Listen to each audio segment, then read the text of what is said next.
Hi friends, শুভ দুপুর সবাইকে। আজকের ব্লগটা এখন থেকে স্টার্ট করছি। দুপুর মানেই তো রান্নাবাড়ি। আর আজকে মাকে ভেবেছি একটু রেস্ট দেব। প্রতিবার মা আমার জন্য এত কিছু রান্না করে খাওয়ায় আমি বাড়িতে আসলেই, তাই আজকে মাকে বললাম, মা তুমি না হয় আজকে একটু রেস্ট নাও, আজকে না হয় রান্নাটা আমিই করি। তাই আমার পছন্দের মা বাবার জন্য আমি করেছিলাম বাসন্তী পোলাও আর চিকেন কষা, যেটা আমারও খুব ফেভারিট আর মা বাবারও খুব ভালো লাগে, কিন্তু কখনো নিজের হাতে করে তাদেরকে খাওয়ানো হয়নি। তাই ভাবলাম আজকের দিনটা নয় তাদের জন্যই হোক।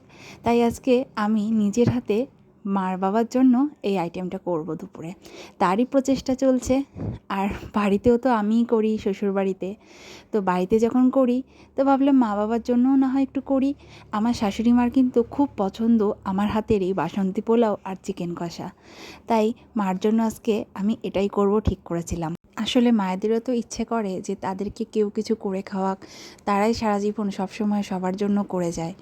তাই আজকে আমি মার জন্য এটা করব আগেই ভেবে রেখেছিলাম। সেই মতো আমার কিন্তু সব রকম হয়ে গেছে। চালটা এখানে আমি সব রকম সব কিছু দিয়ে ভালোভাবে মেখে রেখেছিলাম, সেটাই এখন ঝরিয়ে নিচ্ছি। কারণ আমি বাসন্তী পোলাও করব, তার জন্য কিন্তু চালের মধ্যে আমি আগে থেকেই সব কিছু রেডি করে রেখেছিলাম, যেটা তোমরা সবাই জানো বাসন্তী পোলাও করতে যা যা লাগে। আর এখানে আমার চিকেনটা দেখো পুরো কষানো হয়ে গেছে, পুরো তেল ছেড়ে দিয়েছে, আর কালারটা কিন্তু অস্বাভাবিক সুন্দর হয়েছে। আর জানি না খেতে কেমন হবে, সেটা পরে রিভিউ দিচ্ছি।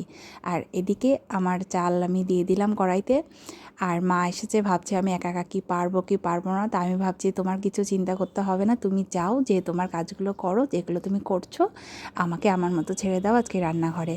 দেন আমার এদিকে পোলাও কিন্তু ভাজাও হয়ে গেছে আর মাংস মোস্ট কমপ্লিট হয়ে গেছে। দেন দেখিয়ে দিই তোমাদের ফাইনাল লুকটা, এই দেখো। আর এবার মা বাবা খেতে বসেছে, আর তাদের কিন্তু এক্সপ্রেশনটা দারুণ ছিল, বাবার খুব ভালো লেগেছে, মারও।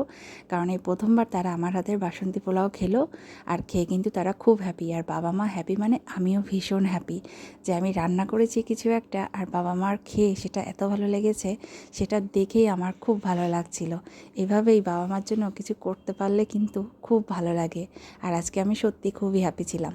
আর আমার ভিডিওটা তোমাদের কেমন লাগলো সেটা কিন্তু জানাতে একদম ভুলো না। আর প্লিজ গাইস, আমার পেজটাকে ফলো করে আমার সাথে থেকো আমার নিত্য নতুন আপডেট পেতে। আর আজকের ভিডিওটা কেমন লাগলো কমেন্টে জানিও, কার কার আমার মতো এরকম বাসন্তী পোলাও আর চিকেন কষা খেতে ভালো লাগে। আর তোমরা কিভাবে বাসন্তী পোলাও করো সেই রেসিপিটাও আমার সাথে শেয়ার করো, যাতে আমি আরও নিত্য নতুন কিছু শিখতে পারি। তো গাইস, ভিডিওটা কেমন লাগলো জানিও। Thanks for watching, tata bye.